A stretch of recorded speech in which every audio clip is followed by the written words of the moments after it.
தேவையற்ற பூச்சிகளை கொல்லவும் அவற்றின் செயலை தடுக்கவும் அவற்றை விரட்டி அடிக்கவும் பயன்படுத்தப்படும் பொருள் பூச்சிக்கொல்லிகள், களைக்கொல்லிகள், பாசிக்கொல்லிகள், பாக்டீரிய கொல்லிகள். 2. பூச்சிக்கொல்லிகள் மனித இனத்திற்கு பெரும்பாலும் டேஷ் விளைவிப்பதாக உள்ளது. தீங்கு விளைவிக்கும், நன்மை தரும், மேற்கண்ட இரண்டும். 3. களைக்கொல்லிகளுக்கு பெயர் இன்செக்டிசைட், ஹெர்பிசைட்ஸ், அல்கிசைட்ஸ், ஃபங்கிசைட்ஸ். எலிக்கொல்லிகளின் பெயர் என்ன? Insecticides, herbicides, algicides, rodenticides. 5th one, உருளை புழுக்களை அழிக்க டேஷ் பயன்படுகிறது. Insecticides, herbicides, நெமட்டிசைட்ஸ், ரொடன்டிசைட்ஸ். பூஞ்சைகளை அழிக்க டேஷ் பயன்படுகிறது. Insecticides, herbicides, nematicides, fungicides.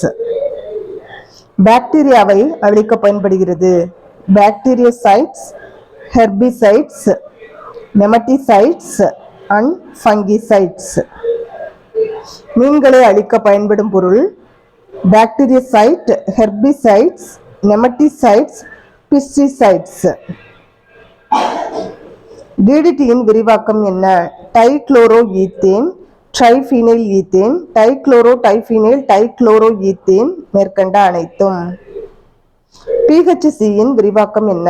பென்சா hexa chloride, டைக்ளோரோஃபீனைன், மேற்கண்ட இரண்டும்.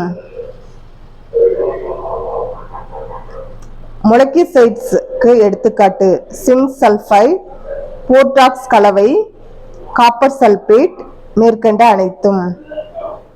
போபால் எபிசோடு எந்த மாநிலத்தில் ஏற்பட்டது? மத்திய பிரதேஷ், ஆந்திர பிரதேஷ், தமிழ்நாடு, கர்நாடகா. போபால் விசவாயு கசிவு ஏற்பட்ட ஆண்டு December 1989, December 4, 1967, December 3, 1984, December 6, 1985. Bhopal விசவாயு கசிவில் வெளிப்பட்ட வாயு methyl cyanide, methyl isocyanate, methylene acetylene.